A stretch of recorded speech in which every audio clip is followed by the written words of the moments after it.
રાજકોટ માં કોકડું ઉકેલવા કોંગ્રેસના પ્રયાસ। એક મહત્વપૂર્ણ ખબર, રાજકોટ માં કોંગ્રેસ ઉમેદવારનું કોકડું ઉકેલવાનો પ્રયાસ થઈ રહ્યો છે। પ્રદેશ પ્રમુખ શક્તિસિંહ ગોહિલ રાજકોટ પહોંચ્યા। કોંગ્રેસ કાર્યાલય પર સ્થાનિક નેતાઓ સાથે બેઠક કરશે। હજુ સુધી કોંગ્રેસે રાજકોટમાં ઉમેદવાર જાહેર કર્યા નથી। બેઠકમાં રાજકોટના ઉમેદવાર અંગે ચર્ચા કરવામાં આવશે। તો એક મહત્વપૂર્ણ અપડેટ રાજકોટથી આવી રહી છે। કોંગ્રેસ રાજકોટમાં ઉમેદવાર જાહેર કરવાને લઈને હાલ તો ચર્ચા કરશે। આજે શક્તિસિંહ ગોહિલ રાજકોટની મુલાકાતે છે અને આજે તેઓ બેઠક કરવાના છે। રાજકોટમાં કયા ઉમેદવારને મેદાનમાં ઉતારવા તેને લઈને ચર્ચા થશે। જો કે આપણે જણાવી દઈએ કે ઘણા નામો છે, જેમાંથી ભાજપે જે રીતે પરસોત્તમ રૂપાલાને રાજકોટમાં ટિકિટ આપી છે, તો હવે કોંગ્રેસ તેમની સામે એક મજબૂત ઉમેદવાર ઉભો રાખવા માટે આજની જે બેઠક છે તેમાં ચર્ચા કરશે। પહેલું નામ જે પહેલા ચર્ચાઈ રહ્યું હતું એ પરેશ ધાનાણીનું પણ હતું। જો કે કોંગ્રેસ નક્કી કરશે આજની બેઠકમાં કે ખરેખર કોને ઉમેદવાર તરીકે અહીંયાથી જાહેર કરવો। શક્તિસિંહ ગોહિલ હાલ રાજકોટમાં છે, કોંગ્રેસના કાર્યાલય પર સ્થાનિક નેતાઓ સાથે બેઠક કરશે। હજુ સુધી કોંગ્રેસે રાજકોટમાં ઉમેદવાર જાહેર નથી કર્યા। બેઠકમાં રાજકોટના ઉમેદવાર અંગે ચર્ચા કરવામાં આવશે અને ત્યારબાદ જાહેર થશે। વધુ માહિતી સાથે રાજકોટથી સંવાદદાતા હાર્દિક જોશી જોડાયા છે। હાર્દિક, રાજકોટમાં કોંગ્રેસ તરફથી કયા કયા નામો હાલ ચર્ચાઈ રહ્યા છે? ચોક્કસથી જો વાત કરવામાં આવે રાજકોટ કોંગ્રેસ બેઠકની, તો જે છે તેમાં અત્યારે સૌથી જે મોટું નામ છે તે અત્યારે હિતેશ વોરાનું સામે આવી રહ્યું છે। હિતેશ વોરાના નામ બાદ જે છે ઇન્દ્રનીલ રાજ્યગુરુ, હેમાંગ ગોસાવડા સહિતના જે નામ છે તે અત્યારે ચર્ચામાં છે। હાલ જે છે કોંગ્રેસ પ્રદેશ પ્રમુખ શક્તિસિંહ ગોહિલ પણ પહોંચ્યા છે રાજકોટ કોંગ્રેસ કાર્યાલય ખાતે। કોંગ્રેસ કાર્યાલય ખાતે જે છે તેમની જે વાત કરવામાં આવે તો જે છે અત્યારે તેમની બેઠક પણ ચાલુ છે। અત્યારે વાત કરવામાં આવે તો જે છે પૂર્વ ધારાસભ્ય પુંજાભાઈ વંશ, લલિત કગથરા સહિતના અનેક કોંગ્રેસ અગ્રણીઓ પણ બેઠકમાં જે છે અત્યારે ઉપસ્થિત છે। હાલ જે રીતના વાત કરવામાં આવે તો શક્તિસિંહ ગોહિલે થોડી વાર પહેલા જ મીડિયા સમક્ષ વાતચીત કરી હતી અને આ વાતચીત દરમિયાન તેમણે જણાવ્યું હતું કે જે છે તેમણે ભાજપ પર પણ તીખા પ્રહારો કર્યા હતા અને જે રાજકોટ બેઠકનું જે નામ છે જેમના પર ચર્ચા અત્યારે ચાલી રહી છે તેને લઈને કહ્યું કે પાર્ટી જે છે એ ટૂંક સમયમાં આ નામ જાહેર કરશે। હાલ વિવિધ પાસાઓની તપાસ કરવામાં આવી રહી છે અને ત્યારબાદ કહી શકાય કે આ નામની જાહેરાત થઈ શકશે। હાર્દિક, એક ચર્ચા એવી પણ હતી કે પરસોત્તમ રૂપાલા જ્યારે અમરેલીના છે અને તેમને રાજકોટથી ઉતાર્યા છે ભાજપે, તો કોંગ્રેસ પણ પરેશ ધાનાણીને ઉતારી શકે છે, આવી એક ચર્ચા હતી। આ અંગે શું વધુ અપડેટ છે? ચોક્કસથી આ અંગે જયારે શક્તિસિંહને પૂછવામાં આવ્યું ત્યારે તેમણે કહ્યું કે હજુ પાર્ટી આ અંગે ચર્ચા વિચારણા કરી રહી છે, પરંતુ તેમને ક્યાંક ને ક્યાંક એવો પણ જવાબ આપ્યો હતો કે આ જે છે પાર્ટી જ્યાં સુધી કોઈ નામ જાહેર નથી કરતી ત્યાં સુધી તેમના વિશે અત્યારે કંઈ કહી નથી શકાતું। પરંતુ ક્યાંક ને ક્યાંક વાત કરવામાં આવે તો પરેશ ધાનાણીના જે સૂત્રો છે, સૂત્રો તરફથી એવી માહિતી મળી રહી છે પરેશ ધાનાણી પોતે આ બેઠક પરથી ચૂંટણી લડવા ક્યાંક ન માંગતા હોવાની વાત સામે આવી રહી છે। ત્યારે હાલ જે છે સ્થાનિક ઉમેદવારો છે, સ્થાનિક ઉમેદવારોના નામ અંગે પણ ચર્ચા થઈ શકે છે, જેમાં જે છે હિતેશ વોરા, શક્તિસિંહ ગોહિલે જે નામ જણાવ્યું છે તેમાં હિતેશ વોરા સહિતના જે નામ છે તેઓ પણ અત્યારે ચર્ચામાં છે। પરંતુ હાલ ક્યાંક ને ક્યાંક હજુ કોંગ્રેસના જે નેતા છે તે નામ અંગે કહેવા જે છે હજુ કોઈ ફોડ નથી પાડી રહ્યા। ટૂંક સમયમાં નામની જાહેરાત થશે તેવું પણ જણાવી રહ્યા છે। જી હાર્દિક, હાલ આ બેઠક શરૂ થઈ ચૂકી છે, કયા કયા નેતાઓ છે શક્તિસિંહ સિવાય? હા, વાત કરવામાં આવે તો જે છે પૂર્વ ધારાસભ્ય પુંજાભાઈ વંશ છે, કોંગ્રેસ કાર્યકારી પ્રમુખ જે છે લલિત કગથરા છે। આ ઉપરાંત વાત કરવામાં આવે તો જે છે જે રાજકોટ શહેર કોંગ્રેસ પ્રમુખ અતુલ રાજાણી છે।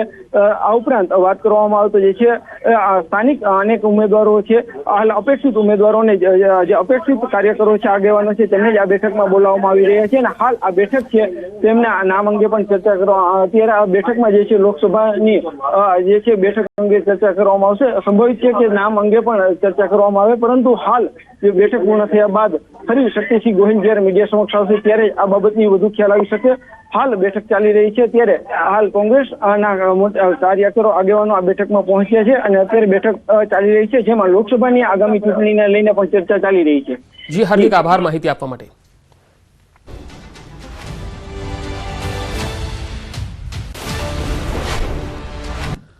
ભરૂચ લોકસભાના ભાજપના ઉમેદવાર મનસુખ વસાવા આજે અલગ અંદાજમાં જોવા મળ્યા। કેટલાક વિરોધીઓએ ડેડિયાપાડા તાલુકામાં પાણી ન આવતી હોવાની પોસ્ટ મૂકતા હોબાળો મચ્યો હતો, પરંતુ સાંસદ મનસુખ વસાવાએ આવા લોકોને ખુલ્લા પાડી દીધા।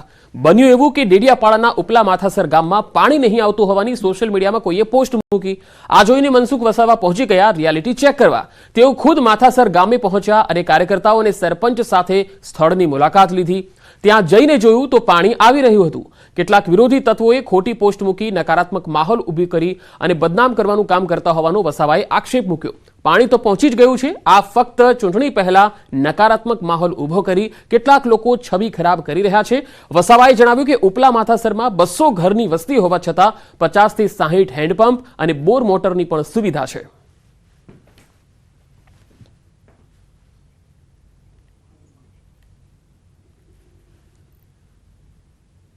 આ જોઈને મને પણ લાગ્યું કે મારા વિસ્તારની અંદર આ સ્થિતિ છે.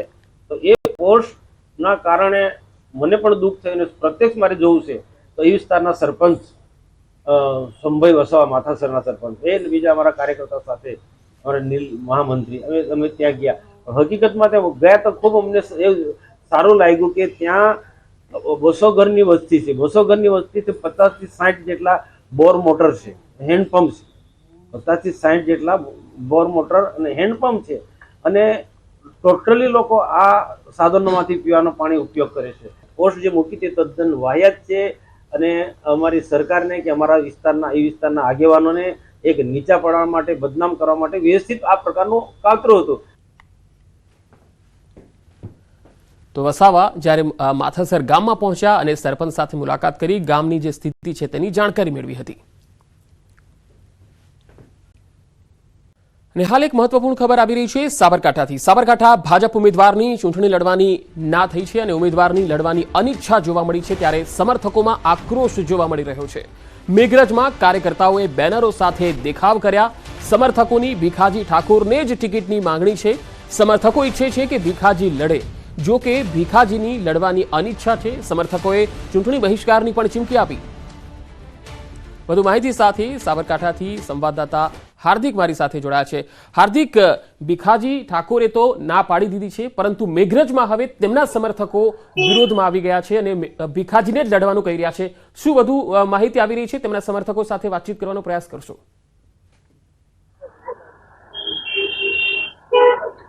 ચોક્કસથી પંકજ, જે પ્રકારે ગઈકાલથી જે પ્રકારનો અરવલ્લી જિલ્લામાં રાજકારણમાં ભૂકંપ જેવી સ્થિતિનું નિર્માણ થયું છે, ખાસ કરીને જે ભારતીય જનતા પાર્ટીના ઉમેદવાર છે તેમને સોશિયલ મીડિયામાં અનિચ્છા હોવાનું ચૂંટણી માટેની તેવું મેસેજ કર્યા બાદ તમામ જે કાર્યકરો છે તેમાં આક્રોશ છે. કારણ કે ગઈકાલે કમલમ ખાતે પણ આક્રોશ વ્યક્ત કરવામાં આવ્યો છે, ત્યારે આજે તેમના વતન મેઘરજ ખાતે પણ આક્રોશ જોવા મળી રહ્યો છે. કારણ કે વહેલી સવારથી લોકો ઉમટી રહ્યા હતા અને ત્યાં તેમના સમર્થકોએ મોટી સંખ્યામાં ઉમટી અને બેનરો સાથે દેખાવ કર્યા છે કે ભીખાજી ઠાકોર નહીં તો ભારતીય જનતા પાર્ટીને વોટ નહીં. કારણ કે તેના લોકો માની રહ્યા છે કે તેમના સમાજનું અપમાન થયું છે. ખાસ કરીને જે વિવાદ સાથે તેમને દૂર કરવામાં આવે, કારણ કે અનિચ્છા ભલે દર્શાવી હોય પણ લોકોના મનમાં ક્યાંક ને ક્યાંક એવું છે કે ક્યાંક ઉપરથી આદેશ તો નથી આવ્યો ને. એટલે આ પ્રકારના માહોલમાં, આ પ્રકારના વિવાદમાં ક્યાંક ને ક્યાંક નારાજગી ખૂબ જોવા મળી રહી છે અને ભારતીય જનતા પાર્ટીના જે સત્તાધીશો છે તેમની સામે પણ પ્રદેશના નેતાઓ છે તેમની સામે આક્રોશ છે.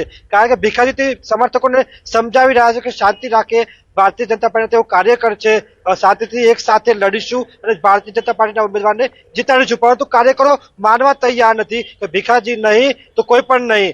આ પ્રકારનું તેઓ કહી રહ્યા છે અને આ પ્રકારનું ગત રાતથી તેમના ઘર આગળ લોકોનો હુજુમ હતો, લોકોનો ભીડ જોવા મળતી હતી. આજે વહેલી સવારથી મેઘરજ નગરમાં રેલી કાઢવામાં આવી છે. પંકજ, ચોક્કસથી કહી શકાય કે જે પ્રકારે રાજકારણ ગરમાયું છે સાબરકાંઠા અરવલ્લીનું, કારણ કે સંયુક્ત લોકસભા બેઠક છે. એવા સંજોગોમાં 17 લાખથી વધુ મતદારો ધરાવતી આ બેઠક ઉપર હાલ તો કસમકસની સ્થિતિ છે. ભલે ઉમેદવાર નવો જાહેર કરવામાં આવે, પરંતુ લોકોની માંગણી છે કે જે ઉમેદવાર જાહેર કરવામાં આવ્યો હતો તેને જ યથાવત રાખવામાં આવે. હાર્દિક, આ જે કાર્યકર્તાઓની લાગણી છે એ માત્ર મેઘરજ પૂરતી જ છે કે પછી સાબરકાંઠા કે અન્ય નગરની અંદર પણ આ જ પ્રકારની કાર્યકર્તાઓની લાગણી આવી રહી છે? ચોક્કસથી જે પ્રકારે ભીખાજી ઠાકોરનો જે સ્વભાવ રહ્યો છે, કારણ કે સાબરકાંઠા અરવલ્લીની 4 જેટલી સરકારી સંસ્થાઓના તેઓ વડા છે, જોડાયેલા છે વર્ષોથી, 15 વર્ષથી. જેના કારણે તેમના જે સમર્થકો છે સમગ્ર બંને જિલ્લાઓમાં રહેલા છે. પરંતુ હાલ તેમના વતન ખાતે લોકોની ભીડ છે, કારણ કે લોકો દૂર દૂરથી ત્યાં પહોંચી રહ્યા છે. ધનસુરા હોય, બાયડ હોય કે માલપુર હોય, આ તમામ જગ્યાએથી તેઓ ત્યાં પહોંચી રહ્યા છે તેમના સમર્થનમાં. હિંમતનગરથી પણ લોકો આવી રહ્યા છે તેમને મળવા માટે, કારણ કે વ્યક્તિના સ્વભાવના કારણે જ તેમનો કોઈ ગોડફાધર નથી. તેવા સંજોગોમાં તે વ્યક્તિએ પોતે જે 1997 થી તમામ હોદ્દાઓ પર તેઓ રહ્યા છે, તેવા સંજોગોમાં તેઓની જે તાકાત છે તે લોકો છે અને લોકો થકી તેઓ મોટા થયા છે. તેવા સંજોગોમાં હાલ લોકો દ્વારા રેલી કાઢી તેમના સમર્થનમાં તેમને જ ફરીથી ભારતીય જનતા પાર્ટી ફેરવિચારણા કરે અને તેમને સમજાવે કે તેમની જે અનિચ્છા છે તેને ફરીથી ઈચ્છામાં બદલવામાં આવે અને તેમને જ ટિકિટ લડવામાં આવે તેવી માંગણી ઉગ્ર બની રહી છે. પંકજ, જી હાર્દિક આભાર માહિતી આપવા માટે.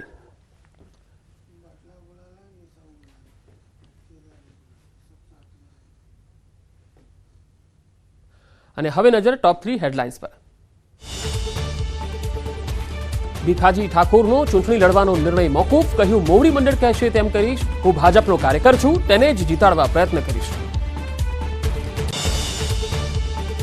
અમદાવાદના બોપલના ટીઆરપી મોલમાં લાગેલી આગ કાબૂમાં, મોલમાં ગર્લ્સ પીજી ચાલતું હોવાનો પણ આરોપ. જામનગરના જોડિયા ગામમાં ગંદકીનું સામ્રાજ્ય, ગામમાં સફાઈના અભાવથી રોગચાળો વકર્યો, ગ્રામજનો પરેશાન.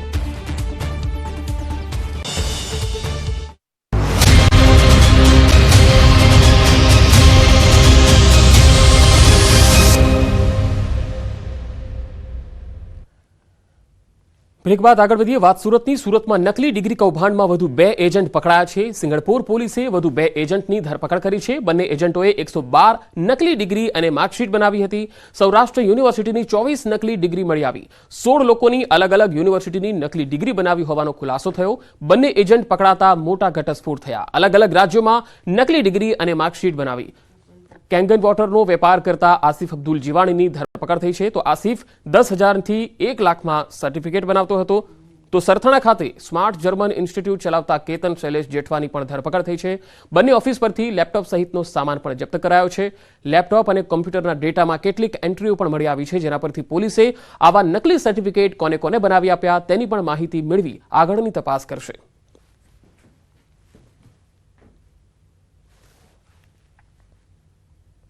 સુરતમાં મામાદેવના નામે લોકોને સારા કરી આપવાનો ઢોંગ કરી યુવતી પર દુષ્કર્મ આચરનાર ભુવાને પોલીસે સકંજામાં લીધો.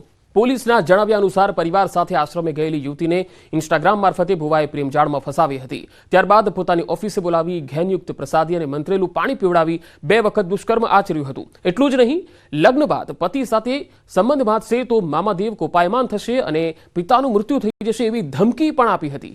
યુવતીએ પરિવારને જાણ કરતા ભુવા સામે ફરિયાદ નોંધાવી. હાલ પોલીસે ગુનો નોંધી ભુવાની વધુ પૂછપરછ હાથ ધરી છે.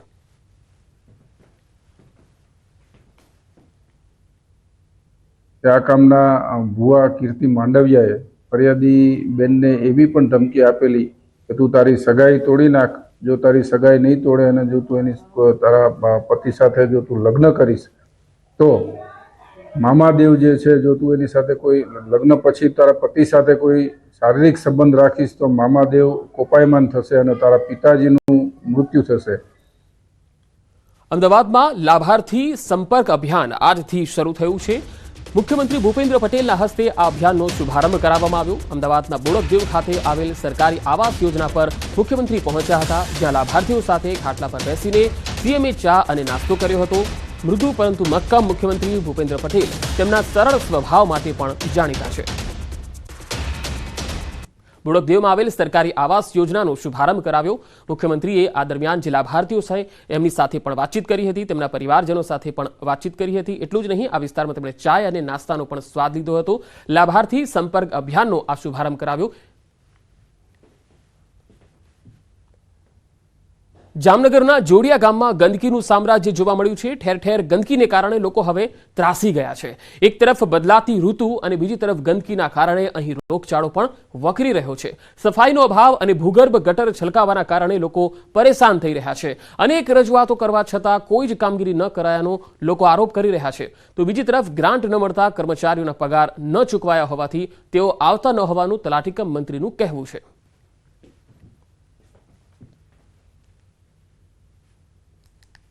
જેટલી અમારે ગંદકી સાફ કરવી જોઈએ ગ્રાન્ટ ન આવવાના કારણે અમારે સફાઈ થઈ શકે એમ છે નહીં. જે રોજમદાર છે ને અમુક પાકા છે એ લોકોએ અત્યારે આવતા નથી. એમને પગાર એના જ્યાં સુધી ચૂકવવું નહીં થાય ત્યાં સુધી આવશે નહીં. એના લીધે કચરા વારંવાર કોઈ કર્મચારી છે નહીં, એના લીધે આ ગંદકી વધારે ફેલાય છે. જામનગરના જોડિયા પંથકમાં ગંદકીના સામ્રાજ્યથી લોકો છે તે ત્રાહિમામ પોકારી ઉઠ્યા છે. જ્યાં જુઓ ત્યાં ગંદકી જોવા મળે છે. અને બીજા નંબરમાં અહીં ભૂગર્ભ ગટરનો પ્રશ્ન છે એ પ્રશ્નનું નિરાકરણ નથી આવી રહ્યું. જે પ્રકારના દ્રશ્ય આપ જોઈ રહ્યા છો, લોકો એકત્ર થયા છે. લોકોની પાછળના ભાગે જે પ્રકારે સોસાયટીની અંદર જે આ જે દ્રશ્યો જોઈ રહ્યા છો, મોટાવાસ વિસ્તારમાં અહીં ઠેર ઠેર કચરા અને ગંદકીના ગંજ જોવા મળી રહ્યા છે. સ્થાનિક મહિલાઓ છે, એમની સાથે સીધી વાત કરીશું. શું કહેશો બેન, તમારા જોડિયામાં કેવી તકલીફ છે? તકલીફ તો છે જ ને, ત્યાં તમારે કોઈ સાંભળવાવાળો જ નથી. આ ગાટરું છે, આ ચોમાસામાં કોઈ રહેવામાં કોઈ અમને કઈ નથી ઠેકાણું. આ ચોમાસામાં અમારા ઘરમાં પાણી ગરે છે. આ ગંદકી તો બોરી જ છે, આ માનતાય છે, આ ગંદકીની જ છે. ગંદકી છે, અમને કોઈ સાંભળવાળો નથી અહીંયા. કેના કેવા ગયા અહીંયા અમે? અત્યારે કોઈ સાંભળવાળું તો છે જ નહીં. ગ્રામ પંચાયતમાં જાય કે તાલુકામાં જાય, તાલુકામાં ત્યારે એને બધા સત્તાધીશો છે, બધા બેઠા છે, એ કોઈ કાન કરતું નથી.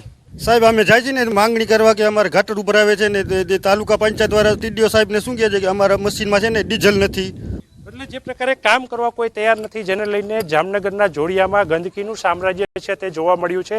આ ગંદકીના સામ્રાજ્યને લઈને જે પ્રકારે ગંદકી છે, આ ઉપરાંત ભૂગર્ભ ગટરો પણ છલકાઈ રહી છે, ત્યારે જ અહીં કોઈ ધણી ધોરી વગરનું ગામ હોય તે પ્રકારની પરિસ્થિતિ થઈ છે. આઝાદીના 75 વર્ષ બાદ પણ જોડિયામાં નરકાગાર જેવી સ્થિતિથી લોકો છે તે લોકો ત્રસ્ત બન્યા છે ને આ પરિસ્થિતિમાં તેમનું કાયમી નિવેડો આવે તેવું ઈચ્છી રહ્યા છે.